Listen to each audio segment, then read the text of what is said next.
Bom, então vamos agora conhecer o nosso profeta Jeremias, também o profeta maior, um dos profetas maiores, considerados assim, é o nosso irmão Jeremias Iereiá, no hebraico, significa Jeová encontra, estabelece, designa ou elege.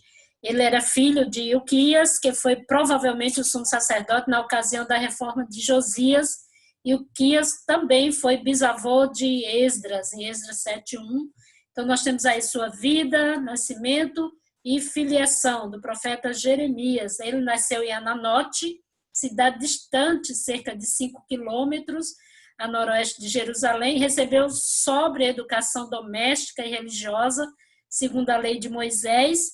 Foi influenciado pelos ensinamentos de Isaías e um estudante cuidadoso das profecias. Jeremias também era escritor, né? Sua vocação, ele foi separado por Deus para o ministério profético ainda antes de nascer. Lembra da profecia que o Senhor fala para ele, que escolheu antes do ventre? A palavra do Senhor veio a ele, não de forma súbita, mas persistente, em hebraico, o aí, que quer dizer continuar a vir. Ele protestou: sou uma criança demasiadamente novo, dando a entender que a sua falta de capacidade era devido à sua juventude.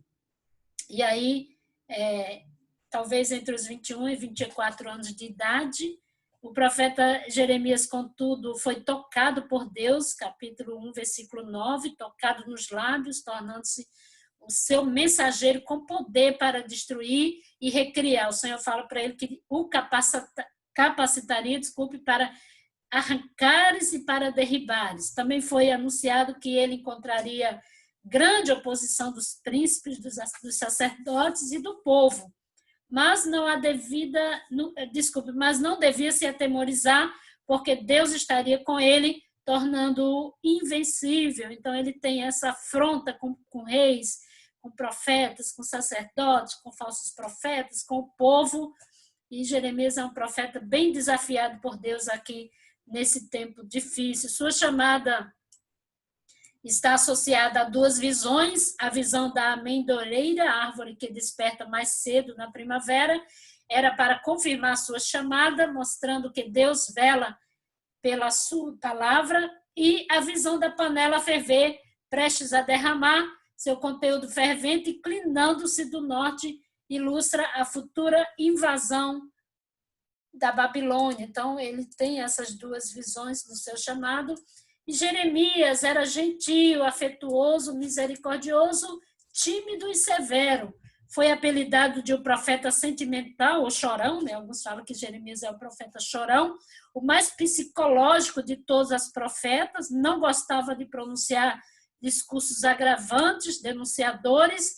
Deus chamou e fez-o forte, corajoso, imóvel, como coluna de ferro, para pronunciar seus discursos implacáveis. Era versado na história de sua nação e provavelmente de notável cultura, pois quando lhe sobrevinham os conflitos naturais por causa de sua pregação, eram os nobres quem o defendiam. Vê lá Jeremias, capítulo 26. Seu ministério começou a profetizar no 13º ano do reino de Josias, ou do rei Josias, e continuou a sua obra até a tomada de Jerusalém no quinto mês do 11º ano do reinado de Zedequias. Jeremias viu 5 reis subir ao trono de Judá. Israel já fora levado cativo para a Assíria. Ele ministra aí 40 anos ininterrupto. Foi o tempo do ministério do profeta Jeremias. Jeremias também, deste modo, a sua vida se estendeu pelos últimos 18 anos do reinado de Josias, pelos 3 meses que Jeoacás reinou, pelos 3 meses de Joaquim e pelos 11 anos e 5 meses do reinado de Zedequias. Ele estava lá junto com Zedequias quando o reino foi para o cativeiro, quando Judá, o reino do sul, foi para o cativeiro babilônico. Durante os reinados de Josias e Jeoacás, foi-lhe permitido exercer seu ministério sem embaraços, mas durante os reinados de Joaquim, Joaquim e Zedequias sofreu severa perseguição e os seus conterrâneos o ameaçavam de morte, caso insistisse na função profética. Contudo, ele continuou fielmente a sua missão. No reinado de Joaquim, foi aprisionado por sua audácia em profetizar a desolação de Jerusalém. Durante o reinado de Zedequias, foi preso como desertor e permaneceu na prisão até a cidade ser tomada, época em que foi posto em liberdade por Nabucodonosor. Não se sabe como nem em que tempo morreu. A tradição conta que ele foi morto por judeus encolerizado pelas suas contínuas admoestações e repreensões. Os judeus mataram-no no Egito, é assim que reza a tradição em relação à morte de Jeremias. A importância do livro de Jeremias, nós temos a importância biográfica. Jeremias é como uma lente de aumento na qual podemos ver os seus e os nossos sentimentos e sofrimentos e ler melhor a escrituração divina das nossas vidas, Nós temos também uma importância histórica, ilumina os últimos 40 anos do reinado davídico e descreve a destruição de Jerusalém, e também uma importância profética, mostra as causas do cativeiro e a sua duração. Os 70 anos é profetizado por Jeremias, tanto no capítulo 25 como no capítulo 29, e a repatriação de Jerusalém e o estabelecimento do reino eterno. Isso faz parte da importância do livro de Jeremias, a importância biográfica, histórica e profética. Contexto histórico religioso, nós temos aqui a situação internacional. Durante 300 anos, a Síria havia dominado o mundo, agora ia se enfraquecendo, continuavam a luta pela supremacia mundial, a Síria, Babilônia e Egito, esses três estavam aí lutando pelo poder. Babilônia torna-se poderosa, o Egito, que 1000 anos antes foi uma potência mundial, agora decaiu, outra vez se enchia de ambição, mas a Babilônia venceu lá pelo meado do ministério de Jeremias, quebrou a força da Assíria em 609, derrotou o Egito na Batalha de Carquemis em 605 e por 70 anos regeu o mundo. Foi nesse período que o cativeiro aconteceu, então, o cativeiro de Judá, os mesmos 70 anos do cativeiro da nação de Judá que o próprio Jeremias havia profetizado. E a situação religiosa da nação nos dias de Jeremias, depois de Ezequias, o melhor rei de Judá, de quem Isaías foi contemporâneo, profetizou os 15 anos de vida de Ezequias, mas depois disso reinaram Manassés, seu filho Amon, 2 dos piores reis de Judá. Durante esses 2 reinados, no período de 67 anos, medrava a idolatria, Judá chegou ao seu nível moral mais baixo. Foi durante o reinado de Josias, um bom rei, sucessor de Amon, que Jeremias era o seu valioso coadjutor na reforma religiosa. Como Isaías foi lá junto com Ezequias, Jeremias foi aí junto com o Josias, tanto que quando morre o rei Josias, Jeremias faz uma lamentação, né? O livro da lei foi achado no 18º ano do reinado de Josias, talvez pelo pai de Jeremias, na ocasião de uma limpeza do templo, lá em 2 Reis 22, nós temos essa informação. A leitura do livro trouxe reavivamento, que não foi duradouro. Com a morte de Josias, as condições como são descritas nos capítulos 10 ao 12, iam de mal a pior. Era, portanto, nesse tempo de pecado e rebeldia que Jeremias fora chamado a exercer o seu ministério. Confere aí no capítulo 2, 34, 2, 19 ao 27, 18.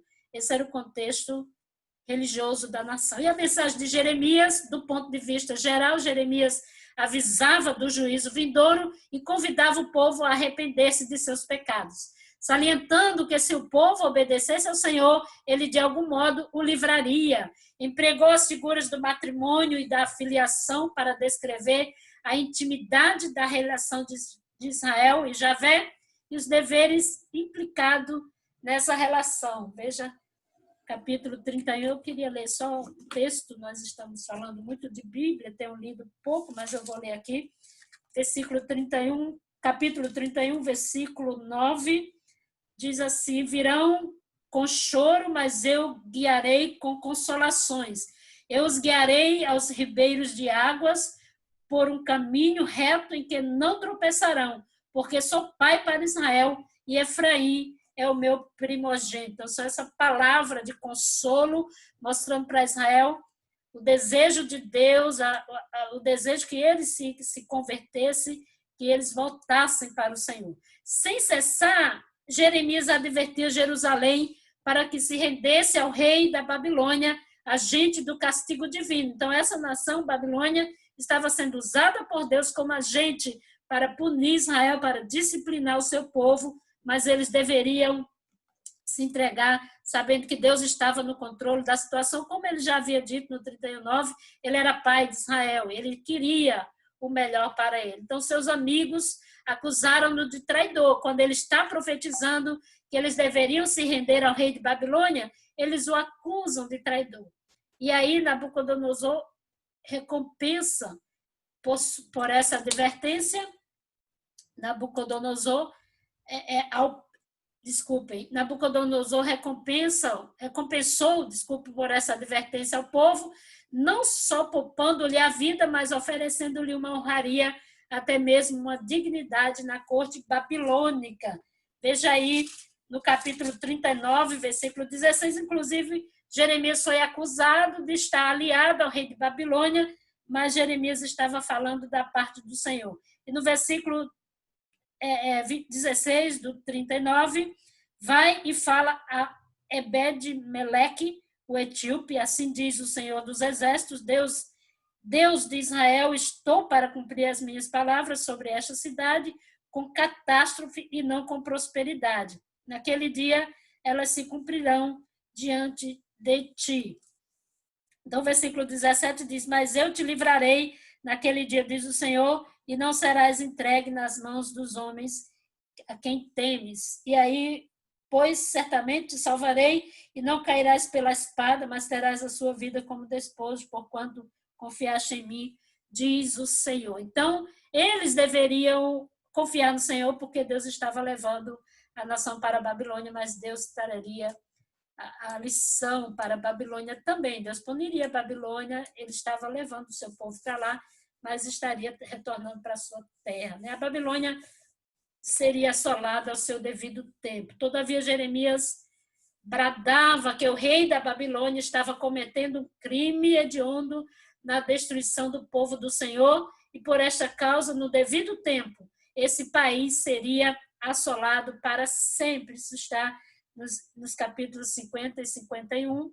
Então, Jeremias está falando da destruição de Babilônia. Babilônia, lembra, foi fruto da Torre de Babel, resultado de Nimrod, né? Nimrod foi o fundador da Síria e da Babilônia, nações que levam os dois reinos ao cativeiro. Mas Deus estava punindo também a Babilônia, não somente o seu povo, mas a Babilônia também. O livro não é arranjado em ordem cronológica, mas pela ordem dos assuntos. Algumas de suas mensagens têm data: profecias referentes a Judá, capítulo 1 ao 24, profecias referentes ao juízo e ao conforto, 25 ao 45, profecias referentes às nações, capítulo 46 ao 51. Você vê que tanto Isaías como Jeremias estão profetizando também contra as nações. Conclusão e resumo da queda de Jerusalém, no capítulo 52, supõe-se ter sido escrito por outra pessoa na restauração. Alguns acreditam que esse capítulo não foi escrito por Jeremias. E essa queda de Jerusalém, quando Jerusalém foi incendiado, está escrita lá no livro, no capítulo 52 de Jeremias. Alguns conceitos básicos da mensagem: o conceito de Deus em Jeremias, por exemplo, ele fala de Deus como Criador e soberano, Senhor, que governa todas as coisas, tanto no céu como na terra. Veja no 5, 22, 24, 10, 12, 23 e 23, versículo 23, e dispõe de tudo de conformidade com a sua vontade. 18, 5 a 10, 25, 15 ao 38 e 27, 6 a 8. Conhecedor dos corações, 17, 5 ao 10, e fonte da vida para todos os que nele confiam, 2, 13 e 17, 13. Esses são os conceitos básicos da mensagem de Deus de Jeremias a respeito de Deus. Ele é criador soberano, ele é conhecedor dos corações, Deus ama eternamente o seu povo, 2:2, e exige obediência e lealdade. Isso é, eu queria ler o 31, versículo 1 a 3, 31, versículo 1 ao 3, nós estamos estudando o livro de Jeremias, e naquele tempo, diz o Senhor, serei o Deus de todas as famílias de Israel, e eles serão o meu povo. Assim diz o Senhor, o povo de Israel que escapou da espada, encontrou favor no deserto quando buscava descanso. Numa terra distante, o Senhor lhe apareceu dizendo, com amor eterno te amei, por isso com fidelidade te atraí. Então, Deus ama eternamente o seu povo. Isso está descrito aqui no 31, principalmente no versículo 3, mas ele exige obediência e lealdade do seu povo, da sua nação. Então, era necessário que Israel entendesse que mesmo que eles fossem nação amada do Senhor, que ele fosse pai, mas ele exigia do seu povo lealdade. Então, veja no capítulo 7, versículo 1, esta é a palavra que veio a Jeremias da parte do Senhor. Põe-te à porta da casa do Senhor e proclama ali esta palavra. Ouvi a palavra do Senhor, todos os de Judá que passais por estas portas para adorar o Senhor. Assim diz o Senhor dos exércitos, Deus de Israel, endireitai os vossos caminhos e as vossas ações e vos farei habitar neste lugar. Não confieis em palavras falsas, dizendo, este é o templo do Senhor, templo do Senhor, templo do Senhor. Mas se de fato endireitares os vossos caminhos e as vossas ações, se realmente praticardes a justiça entre um homem e o seu próximo, e não oprimires o estrangeiro, o órfão e a viúva, nem derramardes sangue inocente neste lugar, nem seguirdes outros deuses para o vosso próprio mal. Então, ele está chamando a atenção do povo para a lealdade. No verso 11, ele vai dizer, esta casa, que se chama pelo meu nome, transformou-se para vós num antro de ladrões, e eu mesmo vi isso, diz o Senhor. E vos expulsarei da minha presença, o verso 15, como expulso todos os vossos irmãos, toda a descendência de Efraim. Então, ele está mostrando para Judá que assim como fez com Efraim, faria também com Judá por conta da sua pecaminosidade. Então, Deus ama o seu povo, ele declara o seu amor, mas ele exige do seu povo obediência. E não obedecendo, claro, seria julgado, sofreria as consequências. E nós temos aí, Deus abomina sacrifícios a deuses pagãos, Deus abomina as oblações, Deus abomina as ofertas, as oferendas por parte do povo, e esse fazendo em desobediência. Então, Deus não estava se agradando, assim como ele já havia falado através do profeta Isaías. Então, nós temos algumas lições. O amor não desculpa o pecado, mas julga. Então, Deus declara o seu amor, mas declara também o seu juízo para a nação.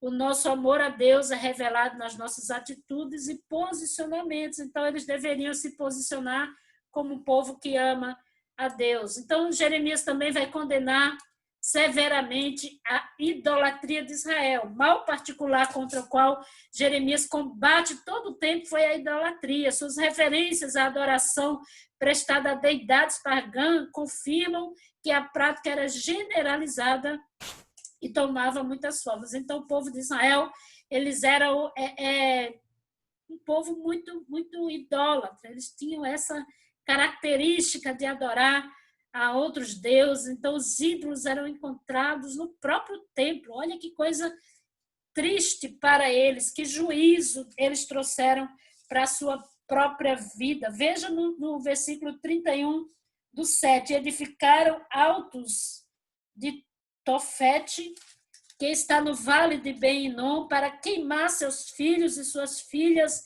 em sacrifício, o que nunca ordenei, nem me veio à mente, diz o Senhor, lá no capítulo 7, versículo 31. E no 19, versículo 5 de Jeremias, tá? Nós estamos estudando o livro de Jeremias, 19, versículo 5, ele vai dizer, e nas colinas edificaram altares a Baal, para queimarem seus filhos no fogo, como holocaustos a Baal, algo que nunca lhes ordenei, nem passou pela minha mente. Novamente o Senhor falou isso através do profeta Jeremias. E no 32, versículo 35, ele vai dizer, através do profeta: também edificaram os altos de Baal, que estão no vale de Ben-Hinom, para queimar seus filhos e suas filhas em sacrifício a Moloque, algo que nunca lhes ordenei, nunca passou pela minha cabeça. Então, esses 3 textos vão falar exatamente dessa atitude de sacrificar crianças a Baal, a Moloque, de adotar os deuses pagãos como seus deuses, os deuses das cidades vizinhas. E aí, Jeremias vai falar severamente sobre essa triste realidade da nação de Israel. E a imoralidade. A geração de Jeremias era idólatra e imoral. E aí, esses conceitos aparecem constantemente aqui no livro de Jeremias. A corrupção moral era inescapavelmente seguida pela eliminação do temor a Deus e pela perda da reverência às suas leis. A devastidão e a desonestidade eram comuns entre os sacerdotes e os profetas. Confira aí comigo o capítulo 5, verso 30, que diz: uma coisa espantosa e horrível tem ocorrido na terra. Os profetas profetizam falsidade, os sacerdotes dominam com autoridade própria, e o meu povo gosta disso. Mas o que fareis quando isso chegar ao fim? Então, eu li o 30 e o 31, porque é o complemento do que estava acontecendo nesse tempo. Tanto os sacerdotes como os profetas estavam se corrompendo diante do Senhor. Em lugar de combater a imoralidade, sacerdotes e profetas contribuíam para a sua profanação. Especificamente, o verso 31 vai falar sobre isso, né? Ironicamente, a idólatra e imoral Judá continuava zelosamente religiosa, reverenciavam a arca, as tábuas da lei, 31, a circuncisão como sinal da aliança e o templo. E aí é aí que Deus manda Jeremias ficar na porta do templo, dizendo para eles que ele não se agradava desses zelos religiosos que ele tinha, mas não adorava o Senhor. Então, há uma lição aqui: o temor a Deus é que nos afasta do pecado. E o povo sem temor a Deus é povo corrupto. E se essa corrupção não for tratada, não adianta fazer gestos, fazer oferendas e sacrifícios para Deus, se os atos não convêm com a realidade, se a vida não está de acordo, não adianta oferecer sacrifícios ao Senhor. Eles adoravam Baal, adoravam tantas outras coisas e adoravam também a Deus como se Deus pudesse aceitar. Então, temos inevitavelmente o julgamento, que é inevitável que o julgamento tenha relevância na mensagem de Jeremias. Judá seria punida, seca e fome, 5:24, invasão de um poder estrangeiro viria sobre eles, e o julgamento que Deus estava previsto para Israel e Judá era inevitável. Israel já tinha sido julgada pelos seus pecados, agora Judá cometia os mesmos pecados e Deus estava punindo. Então, nós temos algumas lições. Uma delas aqui é: os arrogantes e desobedientes sofrerão inevitavelmente a ira de Deus. O tempo de humilhar-se diante de Deus nunca deve ser adiado.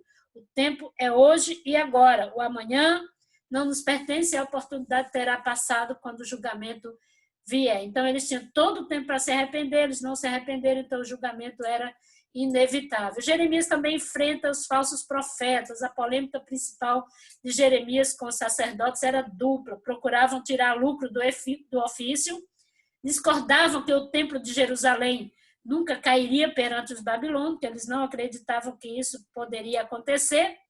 Acusaram Jeremias até de estar aliado ao rei de Babilônia.